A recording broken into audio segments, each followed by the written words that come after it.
அனைவருக்கும் வணக்கம். இப்பொழுது திருவாதிரை நட்சத்திரம் மிதுன ராசியில் பிறந்தவர்களுக்கு இந்த நட்சத்திரத்தினுடைய குணாதிசயங்களும் அதற்கு எளிய பரிகாரங்களையும் பார்ப்போம்.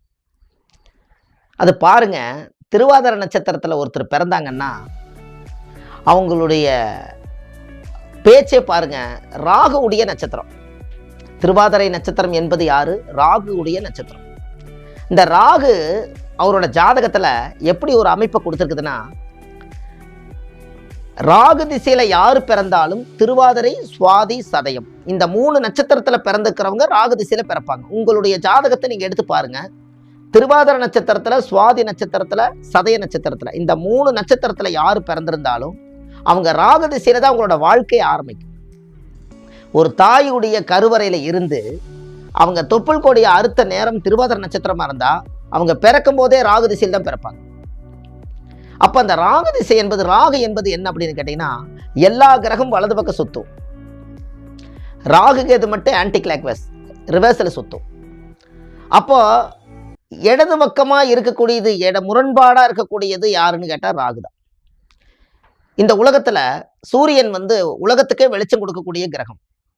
ஆனால் கிரகணம் பிடிக்கும்போது பாருங்க, அப்பேற்பட்ட சூரியனுடைய பிம்ப ஒளியவே இந்த ராகு மறைக்கும் சக்தி யாருக்கு இருக்குதுன்னா ராகுடைய நட்சத்திரத்தை இருக்குது. அப்போ எவ்வளோ பெரிய ஆளுங்க இருந்தாலும் இந்த திருவாதிரை நட்சத்திரம் கண்டா அவங்க எல்லாருமே கொஞ்சம் ஒரு ஸ்டெப்பு அப்படியே பின் போயிடுவாங்க.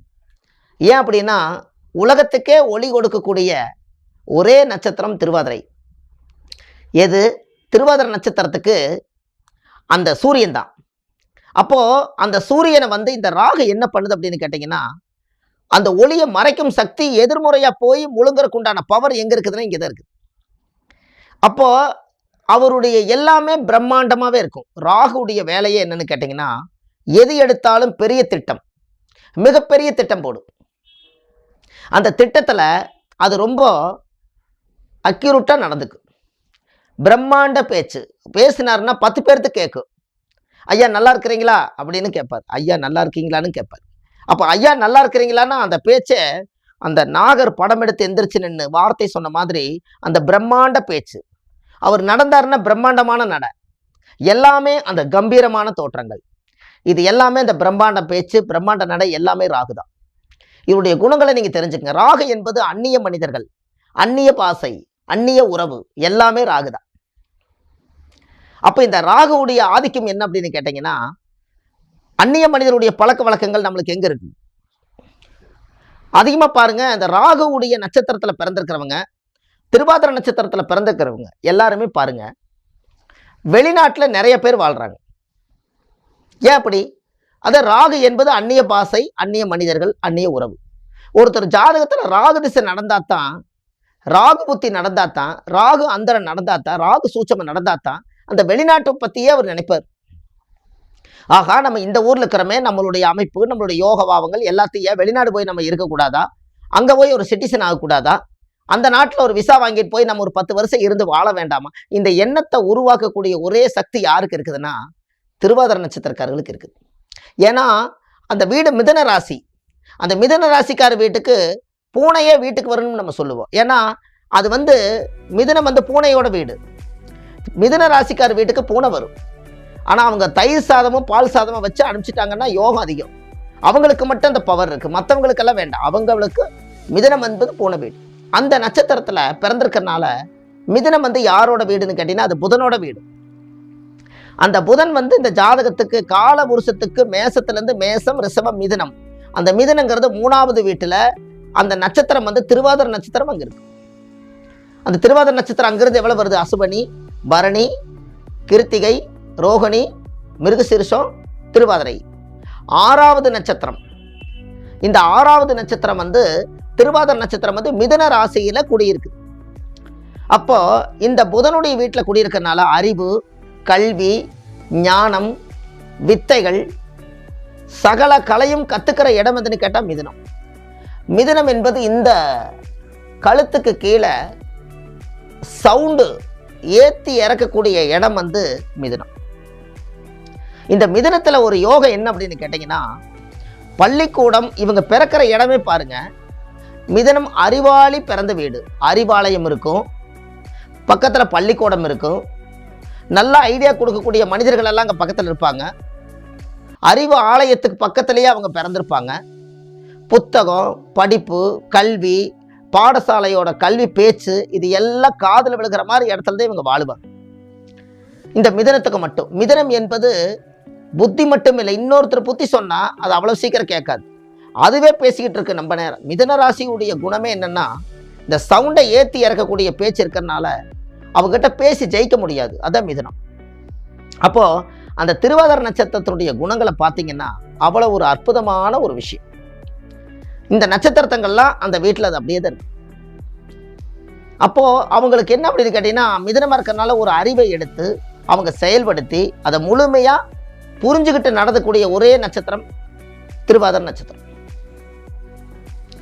இவங்களுக்கு வாகனம் ஏதாவது வாங்கணும்னா பெரிய வாகனமா வாங்கு, நீண்ட தூரம் டிராவல் பண்ற மாதிரி வாகனத்தை வாங்கு அப்படின்னு அவங்களுக்கு ஒரு எண்ண ஆசைகள் ஒரு கற்பனை நிறைய இருக்கு. அப்போ இவருக்கு என்ன அப்படின்னு கேட்டீங்கன்னா, எதிர்காலத்துல பிறருக்கு உதவி செய்யணுங்கிற மனப்பக்குவம் இந்த நட்சத்திரக்காரர்களுக்கு உண்டு. ஏன்னா அதாவது திருவாதிரை நட்சத்திரத்துல பிறந்து புதனுடைய வீட்டில் இருந்தாலே அறிவுபூர்வமான ஒரு விஷயத்தை கண்டுபிடிச்சு ஒரு விஷயத்தை செய்வார். இப்போ 4 பேர்த்துக்கு முன்னாடி ஒரு நல்ல விஷயத்தை செய்யணும்னு நினைச்சால் அது கண்டிப்பா அதை புரிஞ்சுக்கிட்டு செய்யக்கூடிய மனப்பக்குவம் இருக்குது. ஆனால் சரியா திட்டமிட்டு இந்த வேலையை நல்லா செய்வார். வீட்டுக்கு பக்கத்திலேயே கோயில் இருக்கும். திருவாதிரை நட்சத்திரத்துக்காருடைய வீட்டுக்கு பக்கத்திலேயே கோயில் இருக்கும். மணி யோசை அவங்களுக்கு கட்டாயம் கேட்கும். இவங்க வீட்டுக்கு பக்கத்தில் பார்த்தீங்கன்னா எல்லாமே அதிசயமான எல்லாத்துடைய மனிதர்களும் அங்கே இருப்பாங்க. ஏன்னா சகல பேரும் அங்கே இருக்கக்கூடிய இடம், பல பேரும் கூடி இருக்கக்கூடிய இடம், ரொம்ப கூட்டாளிகள் இருக்கிற இடம், அறிவு சார்ந்த இடங்கள் இவர் இருக்கிற இடத்துல நிறைய பேர் இருப்பாங்க. அப்போ இவர் ஜாதகத்தில் என்ன அப்படின்னு கேட்டிங்கன்னா, ஒரு நல்ல ஒரு புத்தியோட ஒரு அடையாளமாக வாழணுங்கிற எண்ணம் அவங்களுக்கு இருக்கு. இவங்க ஆராய்ச்சி எப்பவுமே இவங்க செஞ்சுக்கிட்டே இருப்பாங்க. இவங்களோட எண்ணமே என்னன்னா, மிதனம் புதனோட வீடு. புதன் என்பது புக்கு, நோட்டு, பேனா. எந்த நேரம் பேனா நோட்டு எடுத்து படிக்கிறதும், எந்திரிச்சு புதன்னா பேப்பரு, காலையில் எந்திரிச்சு பேப்பர் படிக்கிறவங்க அவங்க தான். மிதன ராசிக்காரு காலையில் பேப்பர் படிக்காம போக மாட்டாங்க. ஏன்னா புதன் என்பது பேப்பரு. காலையில் எந்திரிச்சா புதன் ஒரு தேடுதல் இருக்கும். ஒரு அறிவை வளர்த்துறதுக்கு என்ன வழியோ அதை பூரா செய்யும். அப்போ ஆராய்ச்சி பண்றதுல இவங்க ஒரு பெரிய ஆளு. அப்போ இவங்க அவ்வளவு சீக்கிரமா வெளிநாடு போகணும் திட்டம் போட்டாங்கன்னா, திருவாதிரை நட்சத்திரக்காரருக்கு பிடிச்சிங்கன்னா போயிட்டு வந்துடலாம். நீங்க ஏதாவது வெளிநாடு போகணும், ஒரு விசா பணம் கட்டணும், ஏதாவது ஒரு ஆளுகளை பிடிக்கணும், உடனே டக்குன்னு ஏதாவது சொல்லுங்கன்னா இவங்க டக்குன்னு அங்கே போகணும்னா போயிட்டு வந்துடுவாங்க. நீண்ட தூரம் பணத்தை செலவழிக்கிறவங்களும் நீண்ட தூரம் பிரயாணம் பண்றதுக்கு சலிக்காம போறதும் திருவாதிரை நட்சத்திரம் தான். இந்த பிரயாணத்தில் அதிவேகமாக போகக்கூடிய பாம்பு ஒரு இடத்துல இருக்குமா? இருக்காது. திருவாதிரை நட்சத்திரம் என்பது ராகு என்பது பாம்பு ஒரு இடத்துல இருக்குமா? இருக்கவே இருக்காது. அங்கே இங்கே போய்கிட்டே இருக்கும், சடவே தெரியாது அதுக்கு. அப்போ பிரயாணத்தில் என்னைக்குமே அவங்களுக்கு ஒரு பெரிய ஓய்வே கிடைக்காது, போயிட்டே இருப்பாங்க. அவங்க வாழ்க்கையே அதான் வச்சுக்கோங்களேன். சிறு வயதுல ரொம்ப கஷ்டப்பட்டவங்க. ஏன்னா கால புருஷத்துக்கு 3 6 குடையவர், கால புருஷத்துக்கு 3 குடைவரும் 6 குடைவரும். 6ஆம் இடம் என்பது சர்வீஸ், 3ஆம் இடம் என்பது தகவல் தொடர்பு. ஒவ்வொரு தகவல் நம்மளுக்கு கிடைக்கலையேன்னு தேடி தேடி தேடி தேடி அவங்களோட வாழ்க்கையில புதன் என்பது அறிவை தேடி தேடி ஒரு சிம்மாசனத்தில் அவங்க உட்கார்றதுக்குள்ள பெரும்பாடாயிரும். அதனால திருவாதிரை நட்சத்திரக்காரு ஆரம்பத்தில் வறுமையா இருப்பாங்க. 18 வயசுக்கு மேலதான் அவங்களுடைய குடும்ப வாழ்க்கை வறுமையே முன்னேற்றத்துக்கு வரும். ஏன்னா ராகு திசை 18 வருஷம். அப்ப ராகு திசை 18 வருஷம் இருக்கிறதுனால இந்த குழந்தை பிறந்து 18 வயசு வரைக்கும் இந்த வறுமைகள் அதிகமா இருக்கும். இந்த தாத்தா பாட்டி அவங்கெல்லாம் ராகு கேதுங்கிறதே தாத்தா பாட்டி தான், அவங்களுக்கெல்லாம் ரொம்ப கஷ்டமா இருக்கும். இது எல்லாம் ஒன்று தாண்டி வரணும்னு அவர் நினைப்பார். அப்போ நீண்ட தூர பிரயாணம் பண்றதும் சிறு வயதில் கஷ்டப்படுறதும் அது மேலே ரொம்ப இசை மீது ரொம்ப பிரியமா இருப்பாங்க. ஏன்னா இந்த திருவாதிரை நட்சத்திரம் அதனுடைய ஆதிக்கம் என்னன்னா ராகுடைய நட்சத்திரம். இந்த ராகுக்கு புசு புசுன்னு ஊதுற சக்தி இருக்குது. அதுலேருந்து ஒரு காற்று வெளியில் வரும்போது இசை எங்கிருந்து வருதுன்னா காற்று வழியாக தான் வருது. அப்போ அவங்களுக்கு இசை மேலே ரொம்ப பிரியமா இருப்பாங்க. இந்த இடத்துல சாரீரத்தோட பாடுறதுக்கு அந்த ஆரோகணம் அவரோகணம்னு சொல்லுவாங்க, அந்த சுருதியோட பாடணும்னா இங்கே சவுண்டை குறைக்கிற இடம் திருவாதிரை. அப்போ இந்த ஜாதகத்துக்கு மெயினாக என்ன அப்படின்னு கேட்டிங்கன்னா, ஏதாவது ஒரு நல்ல இடத்துல படித்து ஒரு பட்டம் வாங்கி ஒரு பேர் புகழோட வாழணும்னு நினைக்கக்கூடிய நட்சத்திரம் திருவாதிரை. இந்த பிரம்மாண்டமான தொழில் பண்ணி ஒரு சமுதாயத்தில் நல்லா கௌரவமாக வாழ்வாங்க. அப்போ இந்த நட்சத்திரத்தில் பிறந்தவங்க இவங்க வம்சத்தில் காணா போனவங்க நிறைய பேர் இருப்பாங்க. ஏன்னா பாம்பு என்பது மாயே. பாம்பு என்பது மாயே. ஒரு மறைக்கும் சக்தி யாருக்கு இருக்குது? திடீர்னு படம் எடுத்துட்டு இருந்துங்க, திடீர்னு மறைஞ்சு போச்சும்பாங்க. அப்போ இந்த நட்சத்திரத்தில் பிறந்துக்கிறவங்க யாரோ ஒருத்தர் காணா போயிடுவாங்க. என்ன ஆனாங்கன்னு யாருக்கு தெரியாது. சொல்கிறாங்க இல்லைங்களா, 70 வயசு வரைக்கும் இருந்தாருங்க, ஒரு கோபத்தில் என்னமோ ஒரு சொன்னேன், எங்கே போனான்னு தெரியல, வரவே இல்லை. ராகு என்பது பாட்டம் ஒரு கண்ணு தெரியாமல் இருந்தார் அப்படிம்பாங்க. அமாவாசை அன்னைக்கு அவங்களுக்கு பவர் கம்மியாகும். திருவாதிரை நட்சத்திரக்காரர்களுக்கு அமாவாசை அன்னைக்கு பவர் ரொம்ப கம்மியாகும். ஏன் அப்படி? அமாவாசை அன்னைக்கு பாம்புக்கே கண்ணு தெரியாதுன்னு சொல்லும் போது அப்போ பாம்புடைய நட்சத்திரத்தில் பிறந்தவங்களுக்கு பலகீனமாகும். அப்போ முன்னோர்களை வழிபாடு பண்ணிட்டு வந்தாங்கன்னா அதோட எஃபெக்ட் அவங்களை பாதிக்காது. இது எல்லாம் அந்த காலத்தில் முன்னோர்கள் இது எல்லாம் அப்படியே சொல்லி வச்சிருக்காங்க. இதை நம்மளாம் எடுத்து அதை புகுத்து அதை மக்களுக்கு அப்படி கொடுக்கணுங்கிறதுக்காக இந்த விஷயத்தை நம்ம சொல்றோம். இதுக்கு ஒரு எளிய பரிகாரம் நீங்களே வீட்டில் செய்யுங்க, ரொம்ப அற்புதமாக இருக்கும். காளகஸ்தியில் போய் ராகு கேதுக்கு 18 விளக்கு, மண் விளக்கு ஏற்றி பால் அபிஷேகம் பண்ணி நீங்கள் அந்த வழிபாடு ஒரு முறை போயிட்டு வாங்க. ராகு திசையில் பிறந்திருக்கிறவங்க, திருவாதிரை நட்சத்திரத்தில் பிறந்திருக்கிறவங்க காளகஸ்தி திருநாகேஸ்வரம் போய் நீங்கள் சாமி கும்பிட்டு வாங்க. ஏன்னா காளகஸ்தியும் திருநாகேஸ்வரமும் வரலாறு ஸ்தலம். அந்த இடத்துல ராகு கேதுடைய ஆதிக்கம் உள்ள மண். அந்த மண்ணில் அந்த கல்லில் திருநாகேஸ்வரத்தில் போய் நீங்கள் பால் ஊற்றுனீங்கன்னா ஒரு நீல கலரில் பால் வெள்ளையாக ஊற்றுனா நீல கலரில் அது வருது. அப்போ என்ன அப்படின்னு கேட்டால் எல்லாத்துலேயுமே ஒரு குவாலிட்டியானது ஒன்று இருக்கும். அதில் ஒரு உயிரோட்டம் உள்ள ஒரு கல்லுக்கு அந்த சக்தி இருக்கிறனால அதில் அந்த காலத்தில் வடிவம் அமைச்சு ராகு கேது தோஷம் இருக்கிறவங்க இந்த ஆலயத்துக்கு வந்துட்டு போனால் அந்த தோஷம் நீங்கும்னு ஒரு காலத்தில் சித்தர்கள் அந்த காலத்தில் எழுதி வச்சதுனால அது நாகேஸ்வரம், அது மரியாதையாக கூப்பிட்டதுனால திருநாகேஸ்வரம். அவங்க கொடுக்குற அந்த கோயிலுக்கு கொடுக்குற மரியாதை தான் திருநாகேஸ்வரம். அந்த ஆலயத்துக்கு ராகு கேது உள்ள நட்சத்திரக்காரருக்கு போயிட்டு வந்தாங்கன்னா அந்த தோஷங்கள் அப்படியே அந்த கர்மம் அப்படியே நிவர்த்தி ஆகுது. அதனால ஒரு முறை அந்த இடத்துக்கு போயிட்டு வாங்க, ரொம்ப நல்லா இருக்கும். அதே போல் புத்துக்கண் இருக்கக்கூடிய கோயிலுக்கு நீங்கள் போய் சாமி கும்பிட்டு வாங்க. உண்மையாலுமே புத்துக்கண் இருக்கணும், ஜீவன் இருந்திருக்கணும், ஒரு நாளாவது அது குடியிருந்திருக்கணும். அதை போய் சுற்றி கும்பிட்றதுல அவ்வளோ விசேஷம் இருக்குது. ஒரு நாளாவது அவர் தங்கிட்டு போயிருக்கணும். அப்போ அது ஜாதகத்துக்கு அவ்வளோ பவர். அப்போ ராகு திசை 18 வருஷம். 18ல் யார் இருக்கா? சித்தர்கள் 18 பேர் இருக்காங்க. 18 சித்தர்களுடைய படத்தை வாங்கி வீட்டில் வச்சு கும்பிடுங்க. 18 சித்தர்கள் இருக்காங்க. அதில் பாம்பாட்டி சித்தரும் வந்துடுவார். ராகு கேதுனாலே பாம்பாட்டி சித்தர் வந்துடுவார். அப்போ ராகு கேது தோஷம் இருக்கிறவங்க பாம்பாட்டி சித்தரை வீட்டில் வச்சு அவங்களுக்கு நைவேத்தியம் பண்ணி கும்பிட்டாலே ராகு கேது தோஷ நிவர்த்தியாகி திருமணம் நடக்கும். அவங்களுக்கு என்ன உளுந்து தானம் இதெல்லாம் நீங்கள் செய்யணும், தாராளமாக நீங்கள் செய்யலாம். துர்க்கை வழிபாடு கண்டிப்பாக செய்யுங்க. ஏன்னா ராகு என்பது பத்திரகாளி துர்க்கை, வன துர்க்கைன்னு சொல்கிறாங்க. அந்த காலத்தில் வனத்தில் இருக்கக்கூடிய துர்க்கை அம்மனை வழிபாடு செய்யுங்க. அந்த காலத்தில் வன பத்திரகாளி அம்மன், மேட்டுப்பாளையத்தில் வனபத்திரகாளி அம்மனுங்கக்கூடிய ஒரு சன்னிதானம் இருக்குது. அங்கே பார்த்தீங்கன்னா அதுக்கு பேரே வனபத்திரகாளி. அந்த பத்திரகாளி அம்மனுக்கு உங்களோட வயசு எவ்வளவோ அவ்வளவு வயசுக்கு எலுமிச்சங்கனி மாலை போட்டு நீங்கள் அதுக்கு விளக்கேற்றி வச்சு நீங்கள் தரிசனம் பண்ணிட்டு வந்தீங்கன்னா அந்த பாவங்கள் அதோட தொலையுது. ஊட்டி போகிற வழியில் கல்லாருக்கு முன்னாடியே மேட்டுப்பாளையம் என்கின்ற ஊரில் வனபத்திரகாளி அம்மன்கிற ஒரு சன்னிதானம் ரொம்ப பிரசித்தி பெற்ற ஸ்தலம் உருவாகியிருக்குது. எப்போ? ஆயிரக்கணக்கான வருஷத்துக்கு முன்பு. அது காலங்காலமாக எடுத்து வழிபாடு பண்ணி இன்னைக்கு அந்த தெய்வம் பிரசித்தி ஆனதுனால அந்த ஆலயத்துக்கு போயிட்டு வந்தாலும் திருமண காரியம் கைகூடும். அப்போ இதில் என்ன அப்படின்னு கேட்டிங்கன்னா, ராகு என்பது துர்க்கை. துர்க்கையுடைய வாகனம் யாருன்னா எருமை. எங்காவது கருப்பாக ஒரு எருமை பார்த்தீங்கன்னா அதை கையெடுத்து வணங்குங்க. ராகு தோஷம் இருக்கிறவங்க எருமை பார்த்தா நீங்கிடும். யமனவே அழிக்கக்கூடிய சக்தி யம சக்தியும் எருமை தான் தோஷம் நிவர்த்தி ஆகுது. நீங்கள் அதை கண்டிப்பாக செஞ்சுட்டு வாங்க. அது பாருங்க, அது ஒரு அதிசயம். பழைய சாப்பாடும் களநீரும் வச்சா மட்டும்தான் அது உறிஞ்சி சந்தோஷமாக குடிக்கும். சுடுசோறு வச்சா சாப்பிடாது. அப்போ என்ன அப்படின்னா துர்க்கையோட வாகனம் எருமை. ஏதாவது ஒரு கிராமத்துகளை பார்த்தீங்கன்னா எருமை மேய்ப்பாங்க. அந்த இடத்துல போய் அந்த பழைய சாப்பாடு களநீரும் வச்சு தானமாக கொடுத்துட்டு அதை சாப்பிட்டு நம்மளை பார்த்ததுனாலே நம்மளோட சகல தீய சக்தி விலகிடும். அப்பேற்பட்ட யோகம் இருக்கு. இதை ஒரு நாளைக்கு உங்களுக்கு வசதி வாய்ப்பு இருந்தால் நீங்கள் அந்த மாதிரி ஒரு இடத்த தேடி எருமைக்கு நீங்கள் ஏதாவது தானம் பண்ணுங்க. பழம் வாங்கி கொடுங்க. பழைய சாப்பாடு களநீர் அரிசி எல்லாம் கழிஞ்சு அந்த நீர் இருக்கும், அந்த நீர் அதுக்கு ரொம்ப பிடிக்கும். அதுக்கு பேரே களநீர். இருக்கிற பிரச்சனையை கழிச்சு விட்டுரும். இதை செஞ்சு பாருங்க, ரொம்ப அற்புதமா இருக்கும்.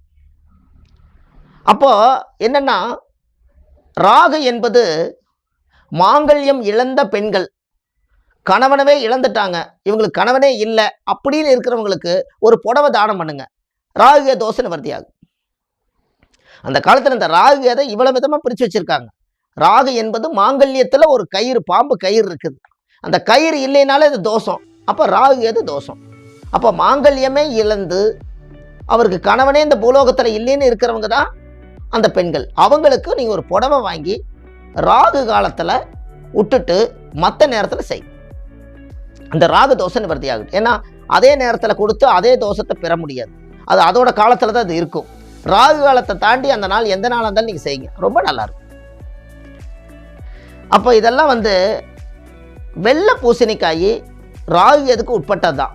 அதனால வெள்ளை பூசணிக்காய் வாங்கி தானம் பண்ணுங்க. ஆகாச கருடக்கிழங்கு ஒன்று வாங்கி தானம் செய்யுங்க. காத்துல இருந்து சுவாசத்தை எடுத்து மண் இல்லாம தண்ணி இல்லாம அதுவா வளரும், அதான் ஆகாச கருடக்கிழங்கு. அந்த கிழங்கு பார்த்தீங்கன்னா நிறைய இடத்துல இப்பெல்லாம் கிடைக்கும். எங்கேயோ ஒரு வகை கிடச்சுன்னா அந்த கிழங்கை வாங்கி இன்னொருத்தருக்கு தானமாக கொடுங்க. அது எந்த ஒரு இயற்கை சக்தியிலேயே அது இது வளர்ந்தாலே நம்ம தோஷம் தொலையும். இது நீங்கள் கண்டிப்பாக நீங்கள் தாராளமாக செய்யலாம். அதே போல் ராகு கேதுக்கு ஒரு காலத்தில் 1000 வருஷம் ஒரு பாம்பு ஒரு மனிதனை தீண்டாமல் இருந்தால் ரெக்கையே முளைச்சு பறந்த சரித்திரம் உண்டு. அதனால பறவை உணவு, பறவைக்கு உணவு கொடுங்க. பறவைக்கு பிடிச்ச சாப்பாடு, அதுக்கு பிடிச்ச நெல், அரிசி மாவு, அதுக்குண்டான தவச தானியங்கள் எல்லாம் வச்சு பறவைக்கு உணவு கொடுக்க வரைக்கும் உங்கள் தோஷம் எப்பொழுதும் பறந்து போயிடும். எந்த ஒரு பிரச்சனையாக இருந்தாலும் பறவைக்கு உணவு கொடுக்கும். அது நீங்கள் தாராளமாக செய்யலாம். இந்த ராகுகேது தோஷம் உள்ளவங்களுக்கு அதிகமாக அந்த காலத்தில் இந்த ராகு திருவாதிரை நட்சத்திரக்கார் அதிகமாக பார்த்தீங்கன்னா மகுடி ஊதுனா பாம்பு மயங்கி ஆடு. அப்போ யாருக்கு பயந்து கட்டுப்பட்டு சந்தோஷமா ஆளுதுன்னா, கொத்த வர்றது கூட மகுடி ஊதுனா சந்தோஷமாயிக்கும். அப்போது திருவாதிரை நட்சத்திரக்கார் என்னைக்காவது ஒரு நாள் கோயிலுக்கு மங்களகரமாக வாசிக்கிறதுக்காக நாதசூரம் ஒன்று வாங்கி தானமாக கொடுங்க, உங்கள் வாழ்க்கை சூப்பராக இருக்கும். இது செஞ்சு பாருங்க, உடனே வேலை செய்யும். 48 நாளில் ஒரு நல்லது நடக்கும். ராகு கேதுங்கிறது பாம்புன்னா அப்படி வாயப்படி திறக்கும். அதுக்கு பேரே கத்திரிக்கோள். ஒரு கத்திரிக்கோள் வாங்கி தானம் பண்ணுங்க, நம்ம பிரச்சனை கத்திரிச்சிட்டு போயிடும். ஒரு கத்திரிக்கோள் புதுசாக வாங்கி இருந்தால் இன்னொருத்தர் கொடுத்துருங்க, அது எந்த தோஷம் வந்தாலும் கத்திரிச்சிடும். அது அதோட குணமே என்ன, உன்னை கத்திரிக்கிறது அதோட வேலை. அப்போ கத்திரிக்கோள் வாங்கி ஒன்று தானம் கொடுங்க. அதே போல் பாம்புக்கு முட்டை வைப்பாங்க, அது குடிக்குதுன்னு ஒரு அர்த்தம் உண்டு. நாட்டுக்கோழி முட்டை வாங்கி தானம் செய்யும். நாட்டுக்கோழி முட்டை வாங்கி தானம் செய்யும். அது செஞ்சு பாருங்க, அது நல்லா இருக்கும். நீங்கள் ஏதாவது ஒரு விஷயம், ஏதாவது பெண் பார்க்க போகணும் இல்லை மாப்பிள்ளை பார்க்க போகணும்னு உங்களுக்குள்ள ஏதாவது ஒரு ஆராய்ச்சி இருந்தால், ராகு நிழல் கிரகம், ராகு முகம் பார்க்கும் கண்ணாடி. அப்போ என்னென்னா, நம்ம பார்க்குற ஒரிஜினல் முகம் நம்மகிட்டயே தான் இருக்குது, ஆனால் கண்ணாடியில் நம்ம முகம் தெரியுது. ராகு அது தோஷம் இருக்கிறவங்க பெண் பார்க்கவோ மாப்பிள்ளை பார்க்க போகணும்னா முகம் பார்க்குற கண்ணாடியை உடச்சி போட்டு போங்க, அந்த வாழ்க்கை சரியாக இருக்கு, அந்த தோஷம் நீங்கிடும். நம்மளுக்கு ஏதாவது ஒரு தீய சக்திகள்னால காரியம் ஏதாவது தடை இருந்தாலும் கூட அந்த கண்ணாடியை உடைச்சிருங்க, அந்த தோஷம் உடஞ்சி போயிடும். ஏன்னா நிழல் கிரகம், அதை உடைச்சிட்டா நம்ம ஒரிஜினல் நம்மகிட்டயே இருப்போம், அந்த தோஷம் அப்படியே நீங்கும். இதை செஞ்சு பாருங்க, கரெக்டாக இருக்கும். அப்போது இந்த ஜாதகத்தில் அப்போ மாப்பிள்ளை பொண்ணு இதெல்லாம் பார்க்க போகும்போது மகிழ்ச்சி வேணும். ஒருத்தர் ஒரு இடத்துக்கு ஒரு கோயிலுக்கு வர சொல்கிறாங்க, பொண்ணு வீட்டுக்காரையும் வர சொல்லிட்டாங்க, மாப்பிள்ளை வீட்டுக்காரையும் வர சொல்லிட்டாங்க. 2 பேரும் சேர்ந்து பொண்ணு மாப்பிள்ளை பார்க்க போகிறாங்க. இவர் ஒரு டென்ஷனில் வந்திருப்பார், அவர் ஒரு டென்ஷனில் வந்திருப்பார். 2 பேரும் சேர்ந்து பார்த்துங்கன்னு சொன்னால் ஏதோ ஒரு காரணத்தினால காரியம் நின்று போயிட்டா என்ன பண்ணுறது? அதுக்கு ஒரு மூலிகை கையில் வச்சுக்கலாம். மகிழ மரத்தினுடைய குச்சியை கையில் வச்சுக்கோங்க, இல்லாட்டி மகிழம்பூ கையில் வச்சுக்கோங்க. அது எவ்வளோ பெரிய பிரச்சனையாக இருந்தாலும் அந்த மூலிகை நம்ம உடம்புல இருக்க வரைக்கும் அதோட வைப்ரேஷன் மகிழ்ச்சியாக அவங்களோட வாழ்க்கை இருக்கு. அதனால தான் மகிழ மரத்தடியில் நின்று இந்த பொண்ணை பார்த்து நான் மயங்கி போனேன்னு சொன்னாங்க. அதுதான் மகிழ மரம். மகிழ மரம் எப்பேற்பட்டவங்களையும் அந்த மகிழம் வாழ வைக்கும். அப்போ இந்த ஜாதகத்தில் அப்போ என்னன்னு கேட்டீங்கன்னா, உங்களுடைய முறையான ஒரு விஷயங்கள் எல்லாம் இந்த ஜாதகத்தில் நிறைய இருக்குது. அப்போ உங்களுக்கு என்ன அப்படின்னு கேட்கும்போது, எந்த பொருளை வாங்கி தானம் கொடுத்தாலும் அதில் ஒரு பொருளில் ஒரு அர்த்தம் இருக்குது. அப்போ மகிழ மரத்தடியில் நின்று மகிழங்குச்சி வச்சு நீங்கள் வந்து ஒரு பொண்ணை பார்த்தா, நான் மாப்பிள்ளை பார்த்தேன்னா அவங்களுக்கு அந்த தோஷமே தடைபடுதுங்க போது, அப்போ மூலிகைகளுக்கு எவ்வளவு பெரிய சக்தி இருக்குதுன்னு பாரு. இது எல்லாமே உங்களுடைய ஜாதக அடிப்படையிலிருந்து தான் எடுத்து வருது. இதெல்லாமே நீங்கள் எடுத்து நீங்கள் செய்யலாம். இதில் பாருங்க, ராகு கேதுவுடைய நட்சத்திரத்தில் இவங்க திருவாதிரை நட்சத்திரத்தில் பிறந்துக்கிறவருக்கு எத்தனை எளிய பரிகாரம் கிடைக்குதுன்னு பாருங்க. இந்த நட்சத்திரக்காரருக்கு இந்த பரிகாரத்தை நீங்கள் செய்தால் உங்களுடைய மன வாழ்க்கை எவ்வளோ நல்லா இருக்கும். இது எத்தனையோ சித்தர்கள், முனிவர்கள், ரிஷிமார்கள் எல்லாம் இது எல்லாத்தையும் அந்த காலத்தில் மறைச்சு மறைச்சு வச்சிருக்காங்க. ஜோதிடங்களை என்னைக்குமே மறைச்சு மறைச்சு வச்சிருப்பாங்க. அவங்கவுங்களுடைய அறிவு கத்தின மாதிரி போய் அவங்கவுங்க அறிவு கத்தின மாதிரி தான் இது சொல்ல முடியும். அதனால தான் அந்த காலத்தில் மறைச்சு மறைச்சு வச்சிருக்காங்க. ஜோதிடம் என்பது ரகசியம். அந்த ரகசியத்தை ஒவ்வொருத்தருக்கும் அவங்க வரும்போது, ஜோதிடம் பார்க்க வரும்போது அவங்களுடைய கர்மா எவ்வளவோ அவ்வளவுக்கு தான் அந்த கர்மா நிவர்த்தி பண்ண கிடைக்கும். பூராமே ஜோசியம் கிடைக்காது. அந்த ஜோதிடம் வந்து ஒரு மனிதனுக்கு நான் இப்படித்தான் தெரிஞ்சிருச்சுன்னா அவர் அப்படியே ஆயிடுவார். அது வந்து கொஞ்சம் கொஞ்சமாக தான் அவருடைய கர்மங்கள் நிவர்த்தியாக இது கிடைக்கும். அதே திருவாதிரை, அதை பாருங்க, திருவாதிரை நட்சத்திரத்து பேரே பாருங்க, திரு வா திரை. ஒரு காலத்தில் திரைக்கட்டி படம் ஓட்டுனது திருவாதிரை. அதனால திரைக்கட்டி அந்த காலத்தில் கிராமத்துலலாம் பார்த்தீங்கன்னா திரைக்கட்டி படம் போடுவாங்க. 2 பக்கம் தெரியும். அதுதான் நிழல்னு சொல்லியாச்சு. இங்கே ஒளி வருது, அந்த பக்கம் நிழல் தெரியுது. அப்போ திருவாதிரை. அப்போ ஒரு நாள் அவங்க திரைக்கட்டி படம் பார்க்கணும். இப்போல்லாம் என்னென்னு கேட்டிங்கன்னா எல்லாம் நவீனம் வந்தாச்சு, படம் அதிகமாக பார்ப்பாங்க. அப்போ திருவாதிரை ஒரு திரை ஒன்று வாங்கி இன்னொருத்தருக்கு தானமாக கொடுக்கலாம். இப்படியெல்லாம் நீங்கள் செய்து வாங்க. இந்த எளிய பரிகாரங்களை நீங்கள் செய்து இந்த நட்சத்திரக்காரர்கள் வந்து மனமுருகி நீங்கள் வாழணும். நல்லபடியாக பேர் போகிற அளவுக்கு நீங்கள் புகழ்ந்து வரணும். பிரம்மாண்டமான வாழ்க்கை வாழ்ந்து போகணுங்கிறதுக்காக இந்த திருவாதிரை நட்சத்திரத்துக்கு இது முழுக்க முழுக்க இந்த கருத்தை உங்களுக்கெல்லாம் வந்து அதில் புகுத்து அதில் தெளிவாக எடுத்து இது நீங்கள் அப்படியே செஞ்சு வாங்க. உங்களுக்கு பலன் அப்படியே நடக்கும். இது எல்லாம் செய்து வாங்க. இறைவனுடைய அருளால் இந்த திருவாதிரை நட்சத்திரக்காரர்கள் என்னைக்கு நோய் நொடி இல்லாமல் நிம்மதியும் சந்தோஷம் என்னைக்கும் நிரந்தரமாக இருக்கும் என்று சொல்லி இந்த திருவாதிரை நட்சத்திரக்காரர்கள் நலமாக வாழ வேண்டும் என்பதற்காக இந்த பரிகாரத்தை எளிய முறையில் நான் சொல்லியிருக்கிறேன். இந்த பரிகாரத்தை கேட்டு உங்கள் பிரசன்ன ஜோதிடர் அஸ்ட்ரோ ஏஎம்என் மாரிமுத்து திருப்பூர் இந்த நட்சத்திரத்தை கண்டு நீங்களும் இந்த பரிகாரத்தை செய்து பாருங்கள். நன்றி, வணக்கம்.